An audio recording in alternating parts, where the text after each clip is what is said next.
I remember the moment I hit rock bottom, 2021, mental exhaustion, emotional overload. I lost everything: my identity, my car, my job, almost my life. In the moment when I needed community the most, I chose to withdraw instead. I hid, I shut down. And here's what I didn't realize at the time: that what I was doing had a name, that it wasn't weakness, it was wiring, a trauma response. Whether you have been down that road or are now in the thick of it, this video. Before we begin, let's clear up a misconception about self isolation. Solitude versus isolation. They can almost be twins. In both cases, someone is alone, but solitude is usually intentional. It feels restorative, like finally being able to hear your own thoughts again. Isolation feels different. It's not always loud or dramatic. Sometimes it looks like ignoring texts, canceling plans, slowly disconnecting from people who care about you while telling yourself you're just recharging. That's the distinction. Solitude helps you return to yourself. Isolation slowly distances you from yourself and from other people. Self-isolation is actually a trauma response. When you're upset, you just shut down and you avoid everything, and your excuse is, oh, I just like being alone. No, and in fact, it's the complete opposite. You actually don't like being alone, but rather as a kid, you were left to deal with your emotions on your own, so that's all you know to do. Whether that be you were put in timeout, or, you were sent to your room, or whenever you felt or acted out emotionally, you were left to deal with that shit on your own. You weren't taught how to express your emotions, or at least how to regulate them. Not only do you not know how to express your emotions, you also don't trust people, so you don't let people in to help you out emotionally, because it really doesn't have to all be on you.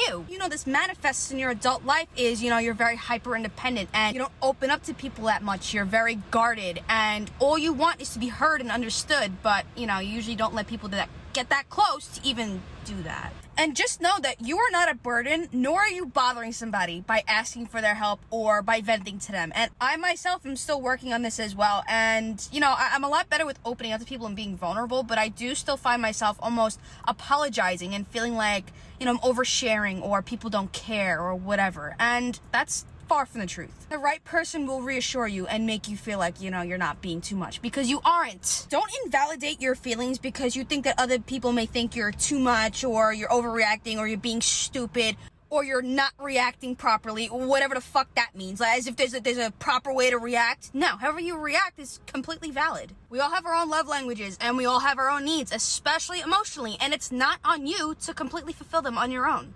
Granted, you shouldn't fully rely on other people either to fulfill them. I find it so funny that these boomers and, the older generations of people want to basically mock the younger generations that they're doing gentle parenting. But you know what? At least they're raising a generation of people who are, emotionally aware as well as emotionally intelligent, which with the massive fucking mental health issues that we have, we need that. You need a hug or you need someone to talk to, just ask for it, all right? You deserve it. And also, if you do something wrong, don't run away from it and hope it goes away. If you feel a certain way, whether it's good or bad, just sit with it and don't be afraid to ask for help.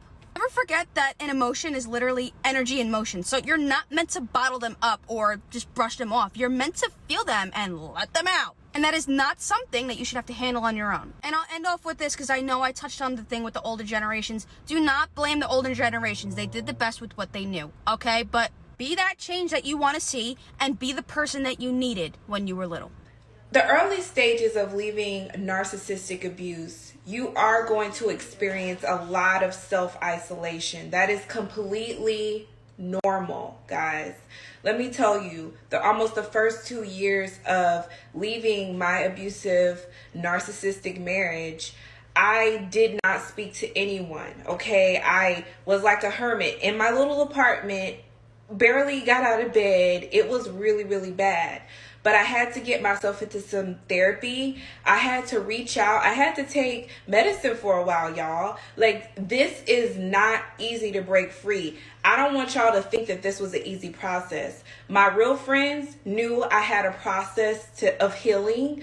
So they're still around to this day. They gave me my space. But understand, The first stages are the hardest stages in leaving your narc into having a better life. Understand, it's completely normal. Hi, my name's Alyssa, and I have complex post-traumatic stress disorder. One of the hardest things about CPTSD that no one really talks about is isolation. This has been one of my main struggles for over the past decade. There's a lot of reasons why someone with CPTSD might self-isolate. Because you're scared of getting hurt, because you inherently don't trust people. When your trauma came from people, your nervous system learns people are dangerous. People will hurt you. You go through the aftermath of the abuse alone. On one hand, this generates terrible loneliness, but on the other hand, it's kind of like a sense of the abuse is over now. I'm alone, so no one's going to hurt me. So you may develop a habit of self-isolation because it feels safe. So even when you want connection, the brain might pull the emergency brake. Don't trust them. Don't open up to them. They'll hurt you. Even if you're not thinking this consciously, in the back of your mind, you're going through these motions to protect yourself. This results in isolation, feeling lonely, but also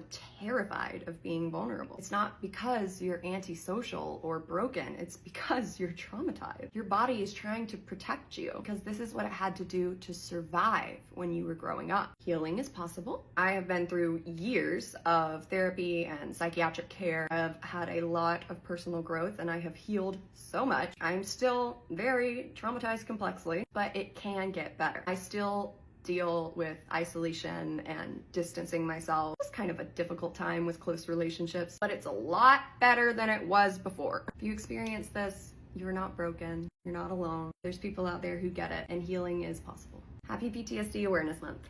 Bye.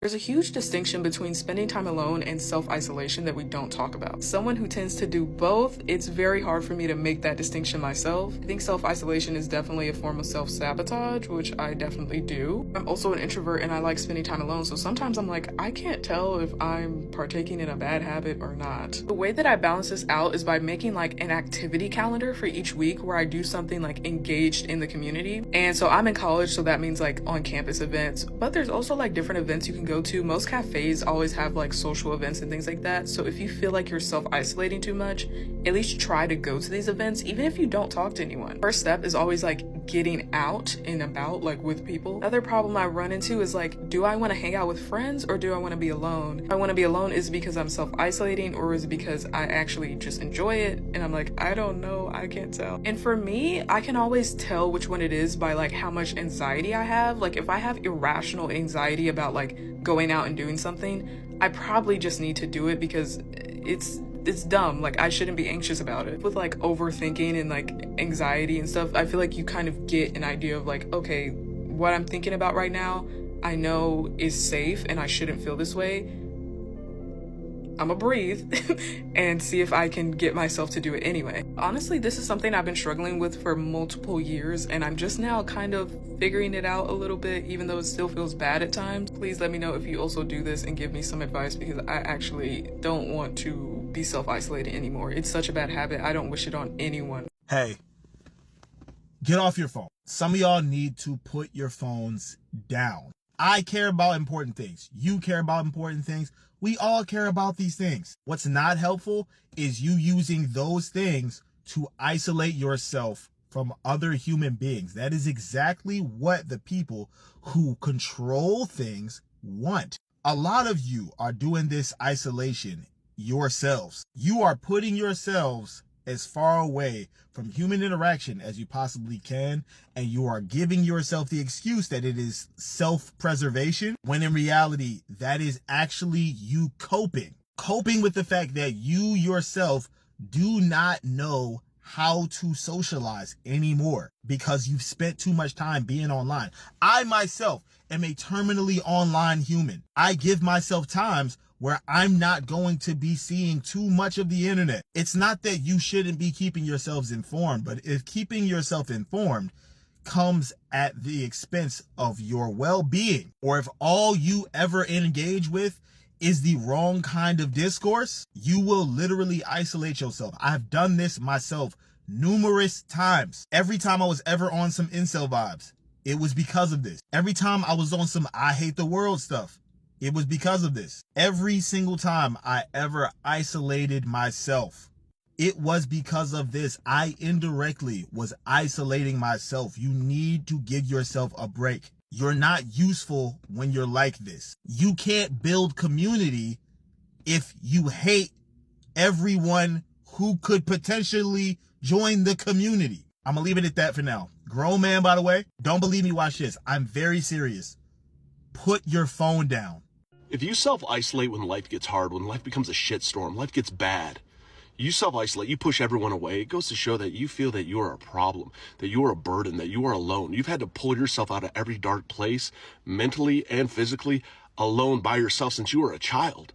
And that's a fight and that's a struggle. You've gotten to the point that you literally think that asking for help is weakness, that there's something wrong with you.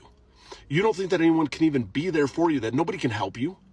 We don't realize sometimes and validate sometimes that it's nice to have a friend. It's nice not to be alone sometimes. We don't have to be alone through everything we go through. To have a friend that just sits next to you in the dark until the light comes is huge. But yet we will push those people away because that's not how it's supposed to be, and we don't want to be the problem. We're supposed to be the solution. We're supposed to be the strong person. We're supposed to be the strongest. We're supposed to be able to do this by ourselves. Shows how much trauma you have. That's a lot of unhealed childhood trauma right there. That's a lot of that unhealed just challenges that you've been through, man. And nobody can set you up for that. Nobody can prepare you for that. But therapy can help. Talking can help. Sharing can help. Validating your feelings can help. And working through it can help. Don't forget that you matter, that you're amazing, that you're wonderful, that you're beautiful, that you're smart, that you didn't come this far to only come this far. That you truly are strong to have made it through everything that life has thrown at you. And sometimes we have to go look in the mirror, remind ourselves that we're a badass motherfucker. You made it through 100% of your worst days, make it through 2 today, and you didn't come this far to only come this far. I am proud of you. Don't give up. Because what you're going through, it will get better, and you are worth it.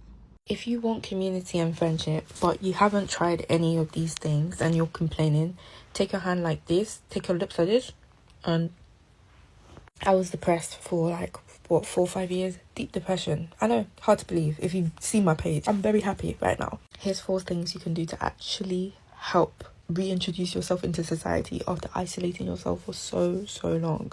Stop waiting to be invited to things and make the plans. I don't know why this never occurred to me before, but I would always be like, I never get invited anywhere. Like, nobody invites me. No one's even seen you out. How about you make the plans and invite the people you gravitate towards? People like to feel seen. They like to feel included. And so you invited that person is a message saying that you've thought of them, and they will happily attend unless they're busy or they don't actually like you. Boo-hoo, there's another person that will. Sometimes if you want community, you have to be the one to host it. Celebrate your friend's small wins. I already do this for myself, so it's really easy for me. But if my friend achieves something they might consider small, I'll make it big. And that makes people feel seen as well. And that's also something that I love being done to me as well. It could be a cupcake, it could be flowers, it could be a voice note just expressing how proud you are of your friend. It doesn't have to be this big extravagant thing, but just feeling seen in that small goal or that moment is super important in the development of any friendship. When you isolate yourself, you might tell yourself that you are not ready to be seen because you have to be healed yet, or you have to learn this lesson yet. But I would argue that you need to go out even if you don't feel ready, even if you don't feel confident yet, even if you feel like you're small or like you don't fit in, or all these things that your mind is telling you. It's so important to do the action and do the reverse. So you're going out anyways and you're being seen, and it's really uncomfortable, but you need to do things before you're ready to be able to work against what's happening in your mind. Just because you're not feeling your best doesn't mean that you don't deserve to be in spaces or to be seen, or you don't deserve laughter. These things can coexist. You can be in a space that you enjoy and other people enjoy your presence, and still be going through things and working through things. This one I'm still working on. Communication. You actually shouldn't just ghost your friends. And when your mind is consumed with so many things, you can actually forget people exist outside of whatever reality you've created in your head. I'm someone who gets overwhelmed by too much communication, but have a routine of checking up on your friends. It doesn't have to be every day. I'm not really an everyday type of friend. I'm here for important things, but every day, bit of a reach. It could be every week, it could be every 2 weeks. And it's actually way easier to check up on your friend when they're integrated in your life. So whether that means going to the gym together or going to Pilates together, going to a co-working space, that's something me and my friend have been meaning to do. Is like, we both work from home on a Friday, so going to a co-working space would be really good for the maintenance of our friendship, because like, I'm seeing you, I'm speaking to you, but you're integrated in my life. It's not like, let's make plans and then it never happens because everyone's busy. Anyways, I hope that helps. I found joy, and I would love to just help other people find that same joy. According to psychology, people that spend too much time in isolation start to fear the things that they once loved. Conversations, eye contact, or even just being around people.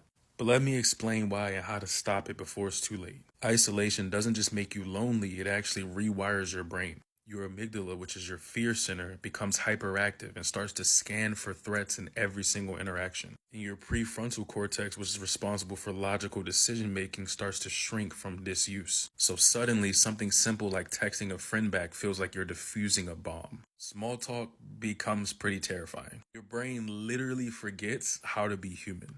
And I know this because when I was going through the toughest times of my life, instead of reaching out for help, I would always self-isolate and try to do it all myself. And as a person who used to be extremely social, want to go out all the time, always wanted to be outside, never wanted to be in the house, I started having anxiety just thinking about having to go to the grocery store. So be careful when you isolate, because you can train your nervous system to be stuck in survival mode. Here's exactly how to reverse it. Number 1, the 5-minute rule. Talk to one person a day for at least 5 minutes. It could be a family member, a friend, or a cashier at a restaurant. I don't care. But keep your brain's social muscle going. And the second step is to always practice eye contact, even with someone you're not having a conversation with the person you walk past in the street or in the hallway, the cashier who just rung you up, because it'll keep you in reality instead of in your own head. Isolation is like a slow poison. That's why when they put people in the hole or solitary confinement in prison, a lot of them go crazy. But your brain is like plastic. It's neuroplasticity. It can heal. Start small, relearn your joy, and if you need a roadmap, I got you. I hope this video brought you a better understanding or made you feel seen, heard, or understood. In the next video, we'll cover the deeper reasons why people today feel more isolated and more lonelier than ever before. It has less to do with our mental state and more to do with the state of the world we live in right now. Like, drop a comment, and subscribe. I'll see you in the next one.